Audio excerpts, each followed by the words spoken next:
E aí, turma, beleza? Como é que estamos? Ok? A ideia nossa nessa aula de hoje é a gente trazer aí um tema que é, posso dizer, espinhoso socialmente, né? E que a gente ou foi ou a gente já presenciou uma situação dessa. São temas difíceis para ser conversado, mas são temas que são essenciais para a gente poder aí superar e poder resolver esses problemas como sociedade. Por isso que eu achei importante a gente abordar aí esse assunto para o sexto, sétimo, oitavo, nono ano, ok? Teremos aí também um formulário geral que já já explico, beleza? Para a gente poder aí discutir esse tema.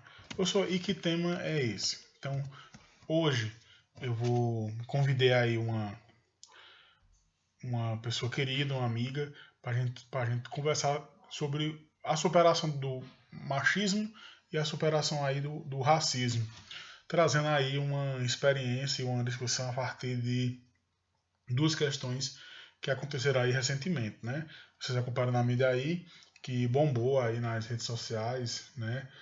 O Exposé de Cariri, que foi notícia na Fátima Bernardes, e também está sendo aí mundialmente reconhecido que estourou, né, no mundo todo as manifestações antirracistas, né, que teve aí como foco o assassinato de um segurança negro por um policial branco lá nos Estados Unidos.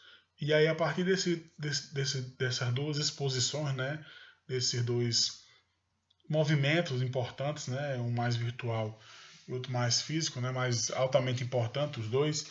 Aí eu fiz uma pergunta à colega Verônica, a professora Verônica, a amiga Verônica, para a gente discutir assim, né, depois do Exposé de Cariri e das manifestações contra o racismo, né, qual é o próximo passo, né, e qual é o papel da juventude nesse processo. Então eu fiz esses dois questionamentos para a Verônica, para a gente poder aqui ter como norte essas duas abordagens e construir junto aí essa ideia, né? A professora Verônica, ela vai se apresentar melhor já já na parte do áudio dela, né? A gente tentou aí fazer uma construção, vieram várias ideias, mas esse foi o formato que melhor se adequou às nossas necessidades no momento agora, né? E registro aqui o meu agradecimento à Verônica. Muito obrigado mesmo, muito importante esse registro para a gente poder aqui realizar essa discussão, certo? Esse debate e essa conscientização. Eu já vou aqui, quem quiser acompanhar o trabalho, muito importante da Frente das Mulheres de Cariri, tá aí na imagem o endereço no Instagram, certo? E também o endereço no Facebook, ok? Então aí, deixa a palavra com a nossa amiga Verônica. E Verônica, novamente, muito obrigado aí pela sua disposição de nos dar suas palavras, sua voz, para a gente poder aí tentar superar esses problemas, né? A gente dar o próximo passo, que é a superação desse contexto tão nefasto que faz parte da nossa sociedade, que a gente precisa melhorar, superar, modificar e transformar. Valeu.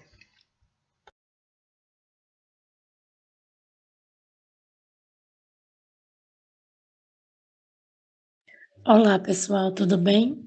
Eu sou Verônica Isidório, eu sou do Conselho Municipal dos Direitos da Mulher Cratense, né, aqui no Crato, e sou da Frente de Mulheres de Movimentos do Cariri, né? Essa Frente de Mulheres é uma organização composta por mulheres que existe aqui no Cariri de forma mais organizada desde 2014, onde a gente tem tentado trabalhar principalmente no sentido mesmo do empoderamento das mulheres, mas é uma frente que a sua luta é pelos direitos humanos, com foco no enfrentamento à LGBTfobia, ao machismo, ao racismo e às discriminações de classe.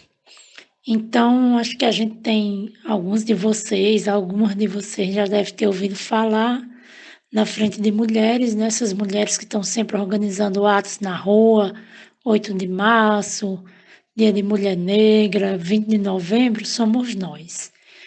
Então, quero agradecer o convite do professor Flores, né? Para nós é sempre muito bom poder dialogar com estudantes, professores, professoras, mas principalmente com estudantes, né, que tão jovens, assim como vocês.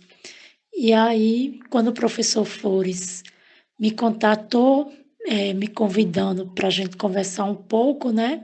E aí a gente pensou várias coisas, fazer um vídeo, participar ao vivo, né? Pela o Google Meet, enfim, em algum momento com vocês, mas acabamos que as tecnologias não nos ajudaram muito. Então, a gente decidiu fazer uma espécie de um áudio mesmo, né? Não é uma espécie, é um áudio falando um pouco sobre algumas temáticas.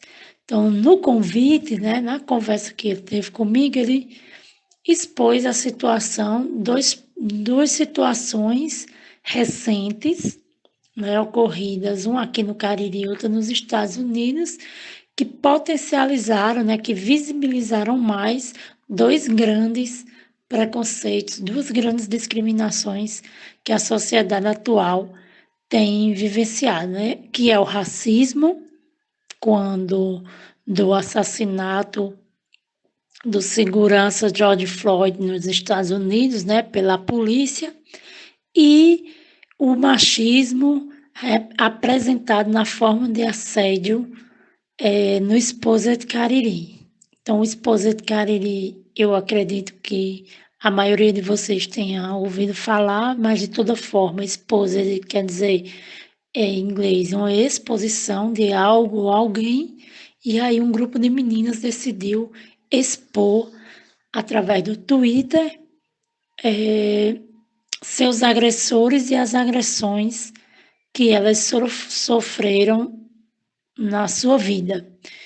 E aí, uma grande parte desses agressores, desses assediadores, eram professores delas, e aí acho que a gente consegue dimensionar um pouco o que é essa coisa do assédio, né?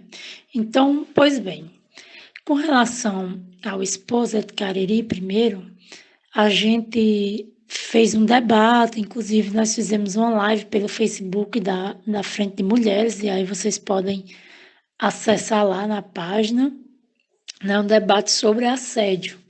E aí é preciso que a gente converse um pouco mais sobre isso, né, para que as pessoas tenham dimensão do que é assédio e assim, inclusive, possam se reconhecer dentro de situações de assédio, né? Então, o assédio ele pode ser moral e pode ser um assédio sexual, né? O moral ele está dentro de uma lógica de poder, né? Onde uma pessoa que tem mais poder, ela usa desse poder para obrigar, sujeitar outra pessoa com menos poder a fazer determinadas coisas. Muitas vezes o assédio sexual ele vem junto com o assédio moral.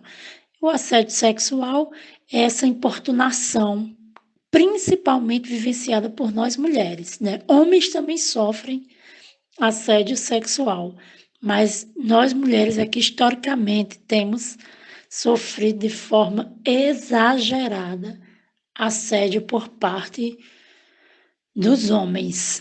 E aí é importante a gente dizer que o assédio ele é um mecanismo da sociedade machista, né? Dessa coisa de que o homem acha que uma mulher que está sozinha ela está disponível, de que porque ele é homem ele pode tudo, porque eu sou mulher eu tenho que pedir autorização a alguém, né, para fazer alguma coisa. Essa ideia de que homem pode entrar em todos os espaços, que nós mulheres não podemos, homem pode ocupar qualquer cargo no trabalho, enfim, né? E nós não podemos. Homem pode sentar de qualquer jeito, nós não podemos. Então, tudo isso, esses comportamentos direcionados para homens e comportamentos que são direcionados para a mulher são uma criação do machismo para dizer o nosso limite, né? Para dizer até onde a gente pode ir. Para os homens não há limite. O céu, o mundo é o limite. Para nós há muitos, muitos limites. Então, o assédio ele é essa expressão maior, né, de invasão do corpo da mulher, né? Então, algumas cores de assédio que a gente pode identificar são aquelas cantadas sem graça, né? Que a gente às vezes está passando na rua, passando no pátio da escola e um coleguinha diz uma piada que a gente se incomoda, né, com o nosso corpo. A gente vai passando na rua, um homem faz uma fala que é sobre nosso corpo e a gente às vezes fica muito, muito constrangida, né? Porque ainda tem isso. Os homens fazem essas coisas e quem fica constrangida somos nós, quem fica envergonhada somos nós, quando na verdade deveria ser eles que estão nos importunando. Então, inclusive, existe agora a lei de importunação sexual, que é esse passado de mão, roubado de beijo, abraço à força, né? São cantadas insistentes com as mulheres, é a forçação mesmo para a mulher ficar com o homem, né? Aí vem várias questões, né, que vão sendo construídas e que a gente nem percebe que era violência. Nessa coisa de, a mulher tem que ser difícil. Na verdade, bom é mulher difícil, né? É quando os homens mais insistem, é quando a mulher é difícil, aí é que fica melhor. Então, todas essas frases são frases criadas pelo machismo.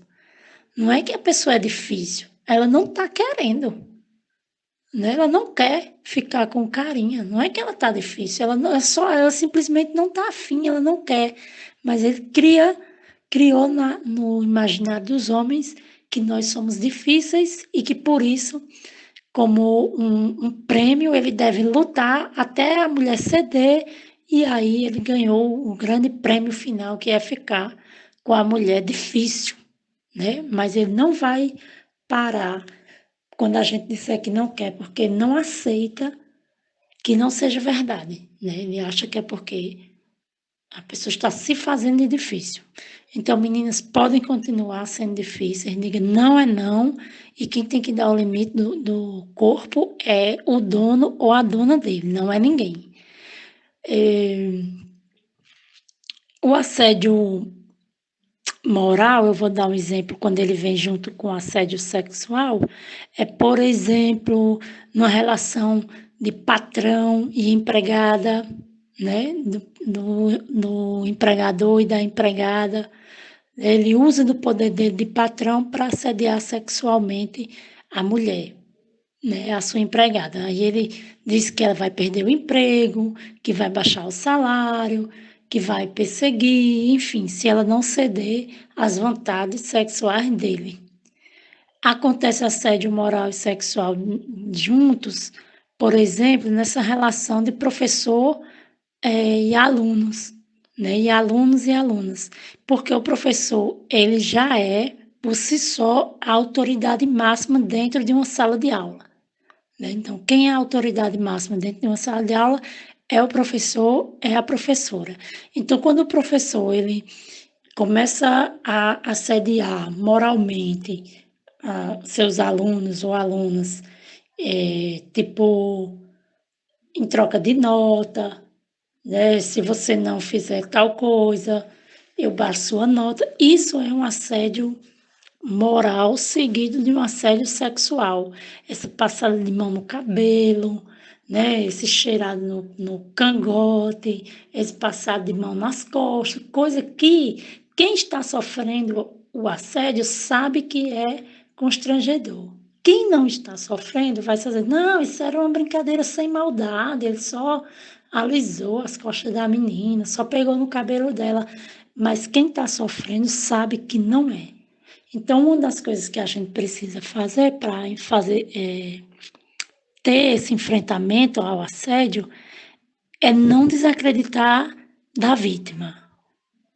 Quando a menina disser que está sofrendo assédio, ela precisa encontrar um acolhimento na fala dela. Ela precisa que, principalmente de um adulto, precisa que alguém chegue para ela e diga que acredite que ela não está só. Porque quando ela se sentir acolhida, ela vai se sentir fortalecida para fazer a denúncia. Porque não é fácil você, uma menina na idade de vocês, por exemplo, na idade das minhas alunas, porque também sou professora, levar adiante uma denúncia.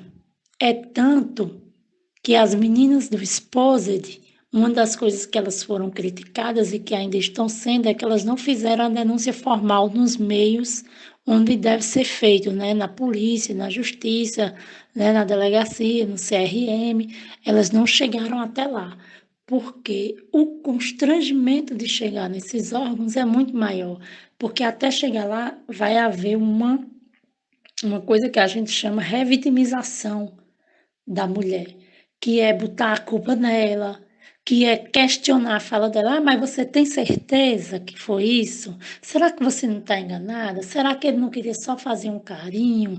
Será? Mas você estava com aquela roupa, você não acha que aquela roupa estava muito curta e ele se sentiu atraído demais por você? Então, é só botando a culpa nas mulheres. É por isso que é muito difícil conseguir fazer a denúncia, né? Mas a gente pede que as meninas se encorajem, peçam ajuda e os meninos também, né? Que estiverem vivenciando essas situações que possam denunciar para alguém, para algum adulto, pelo menos.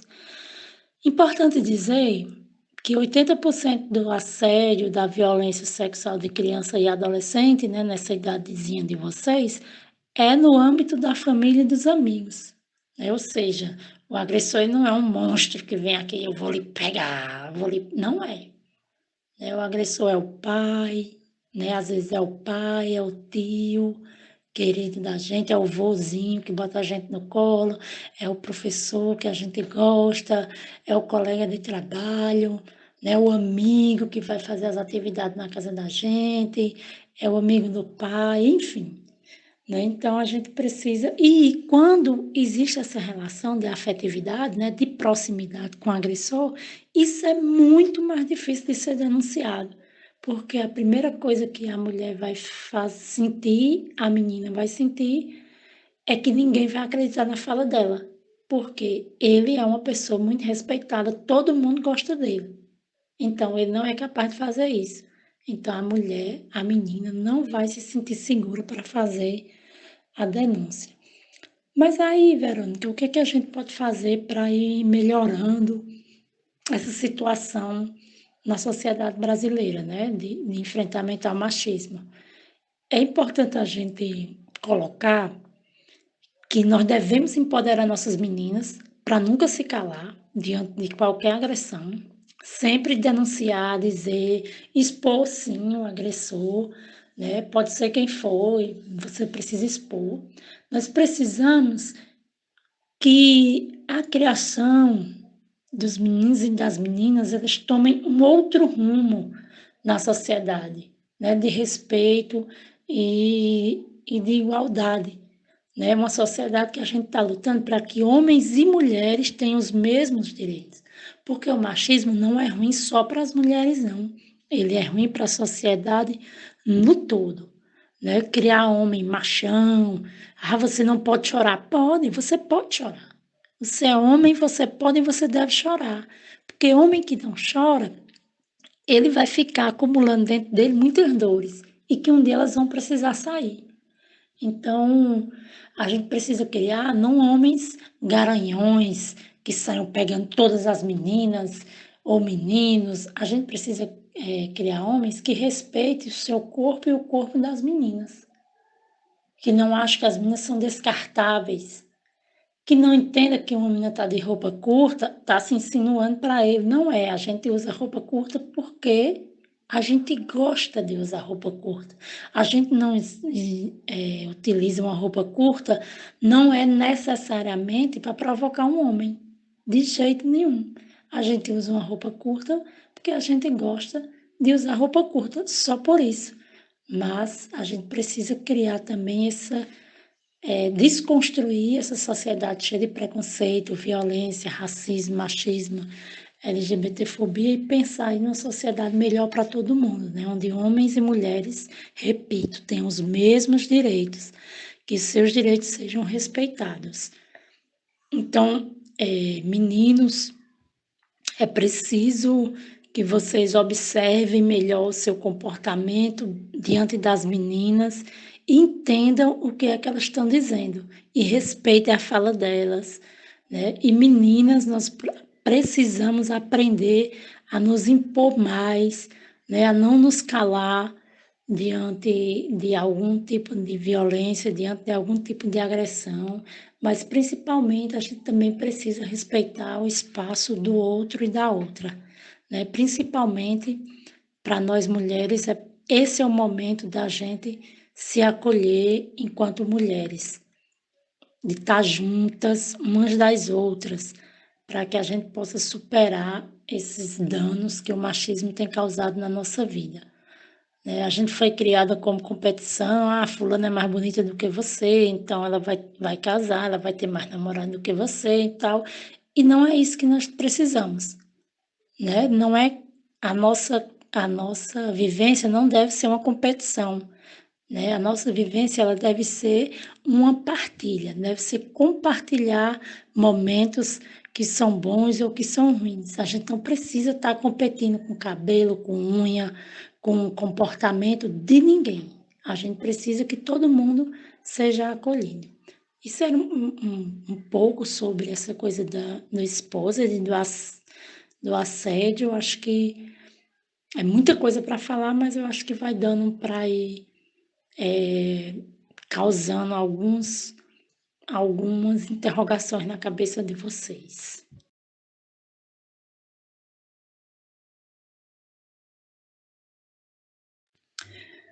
E o outro ponto, a gente vai tentar ser um pouco mais rápida, é sobre o racismo, né? O racismo estrutural. O que é esse racismo estrutural? Um racismo que está estruturado na espinha dorsal da sociedade brasileira, né? E como é que a gente vê isso, professora? Ora, a gente vê, por exemplo, quando a gente olha para os presídios brasileiros e vê que quem está lá, a maioria, são pessoas negras. É quando a gente olha para o subemprego, para o desemprego e vê que ele está composto, na maioria, por pessoas negras.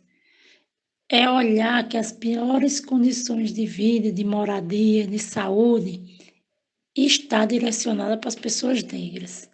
Isso tem uma explicação, né? É a gente olhar, por exemplo, para os cargos melhores de trabalho, digamos assim, né? Melhores entre aspas, de trabalho do país, eles são ocupados por pessoas brancas, né? A maioria dos médicos são brancos, a maioria dos advogados são brancos, a maioria dos engenheiros são brancos, a maioria dos prefeitos, dos governadores, dos presidentes. O cargo quanto mais alto, mais branco, mais homem, mais heterossexual ele é. Então, compreender o racismo estrutural é preciso que a gente entenda, observe isso na sociedade, que você olhe e veja que tem alguma coisa errada. Porque é que essa desigualdade está acontecendo. Logo depois da abolição da escravatura, o que a gente tem? A gente tem centenas de milhares de pessoas negras que são, entre aspas, libertas, né, na abolição, e que, ao saírem das fazendas, das casas grandes, não tinham para onde ir. Não tinha casa, não tinha emprego, não tinha comida. Então, o governo pensou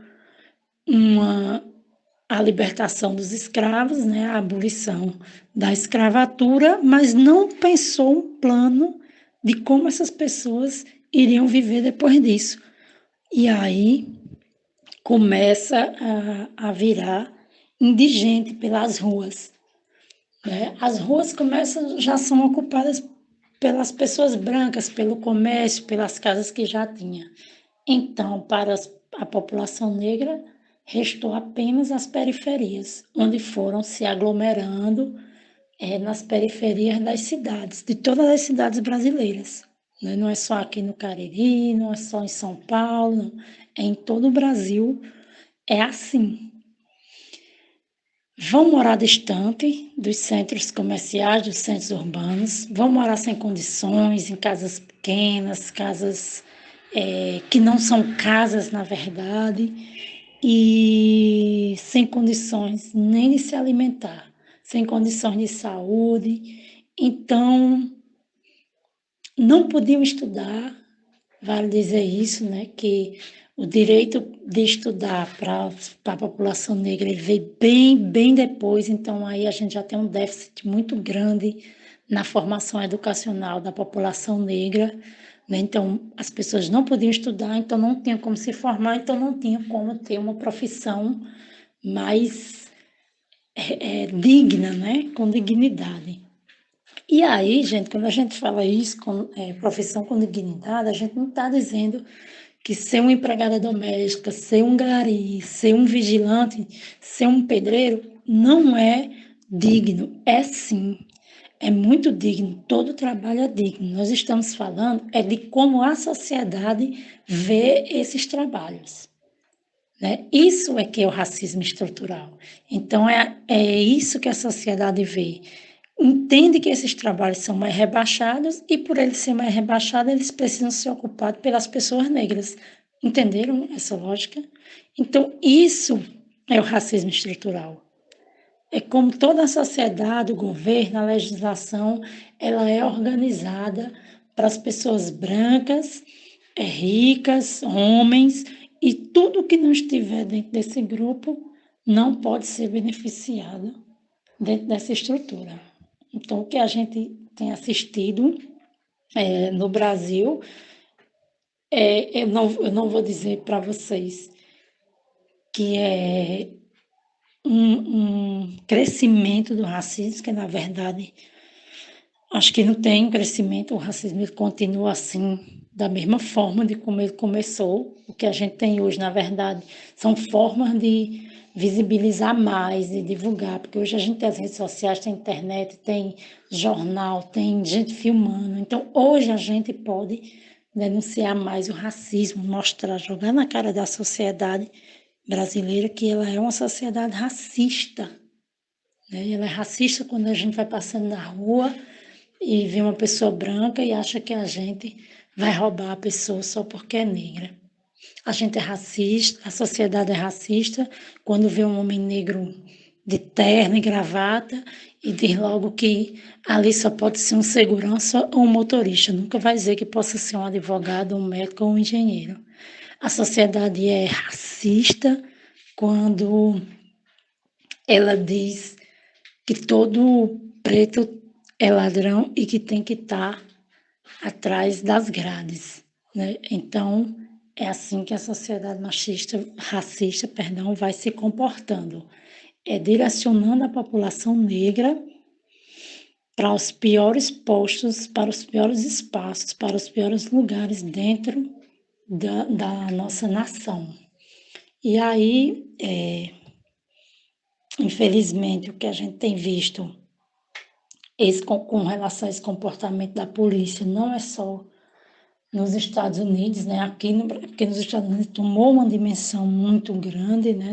Inclusive no mundo todo, mas no Brasil a violência policial com a população negra, ela é e sempre foi um dos cânceres piores que a gente tem sofrido ao longo desses anos todos. Né? A polícia entrar nas casas, quebrando as casas das pessoas, batendo nelas só porque são negras. E por serem negras são associadas ao que há de ruim. Então, acho que era um pouco disso com relação a essa história do racismo. Uma questão sobre o racismo, que eu vou abrir aqui um outro parênteses rápido, só para a gente concluir, é com relação às mulheres. Né? As mulheres negras, elas sofrem muito mais violência do que as mulheres brancas. O mapa da violência do Brasil, né, um mapa que sai a cada 2 anos, ele mostrou que a violência contra as mulheres negras aumenta, a violência doméstica contra as mulheres negras aumentou em 54%, ou seja, mais da metade. Né? Isso por quê? Porque as mulheres negras estão sujeitadas às piores condições de vida, né? Às maiores desigualdades sociais, que são as menores casas, os locais mais perigosos da cidade, e acabam sendo sujeitadas às condições de violências mais terríveis. Né? E aí é importante a gente lembrar que nessa idadezinha de vocês, né, as meninas, elas vivenciam outras formas de racismo, né, as meninas negras. Né, como o racismo atinge essas meninas, né? Elas nunca vão ser as escolhidas no namoro, né? Essa questão de se ver obrigada a alisar o cabelo. Não é que a gente queira alisar o cabelo. A gente gosta do cabelo da gente. Só que a sociedade diz que ele é feio, que ele é ruim. Aí a gente acaba se rendendo ao que a sociedade está dizendo e se obriga a alisar o cabelo para ser aceita. Ah, professora, então eu não posso alisar o cabelo? Pode. Você pode usar seu cabelo do jeito que você quiser. Cabelo liso, cabelo curto, cabelo black power, cabelo cacheado, com trança, com dread. Só que tem que ser uma vontade sua. Não pode ser para atender à vontade de outra pessoa ou de um grupo. Entendeu? Tem que ser uma vontade sua.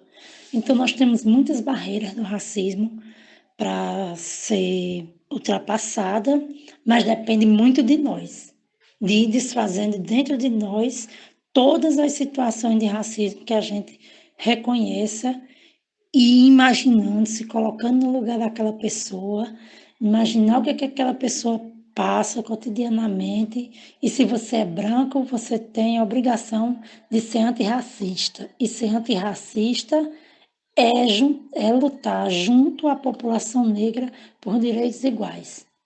Não é querer ser negro para fazer a luta, é compreender as dores da pessoa negra e se colocar no lugar de apoio, né, para quando a pessoa precisar. Bom, acho que era isso, um pouco disso. Flores, muito obrigada pelo convite. Acho que a gente pode, depois, né, no segundo semestre, marcar um momento ao vivo com todo mundo, pelo Meet, ou quando abrir os espaços, quando abrir a escola, a gente também pode ir na escola. E dizer que é isso, né? Nós estamos aqui à disposição. Obrigada pelo espaço e visitem nossas redes sociais, Frente de Mulheres do Cariri, no Instagram e no Facebook. Um abraço a todas, a todos, tudo de bom.